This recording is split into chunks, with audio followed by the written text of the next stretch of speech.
Hi everyone, welcome back to another video from Crazy Gamer. Today in this episode we will be learning how to change your Xbox profile picture using your mobile device. To change your profile picture on Xbox, first of all open up the Xbox app on your device and then make sure that you're logged in. From the home page of Xbox, tap on your current profile picture at the top left.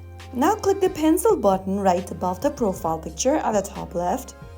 And then from the Choose Gamer Pick options, select a different avatar. You can also upload your own avatar or your profile picture by tapping the plus button at the top left. This will take you to your device's camera roll, from where you can select a picture. If you want to choose your own picture, select one of your pictures from the options, and then you can go ahead and pinch and drag to crop the image and click upload.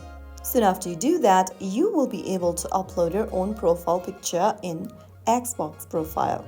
Click the upload button one more time and wait for a few seconds. And there you have it. After tapping on upload, your profile picture will be sent to GamerPick to the moderator. It will be available for everyone to see, so make sure to keep it clean and stick to Roblox community standards. And your profile picture or your gamer pic will be uploaded shortly. So that's how it's super easily done. If you found the video helpful, don't forget to like, share and subscribe to the channel. I will be back again in the next video. Thank you for watching.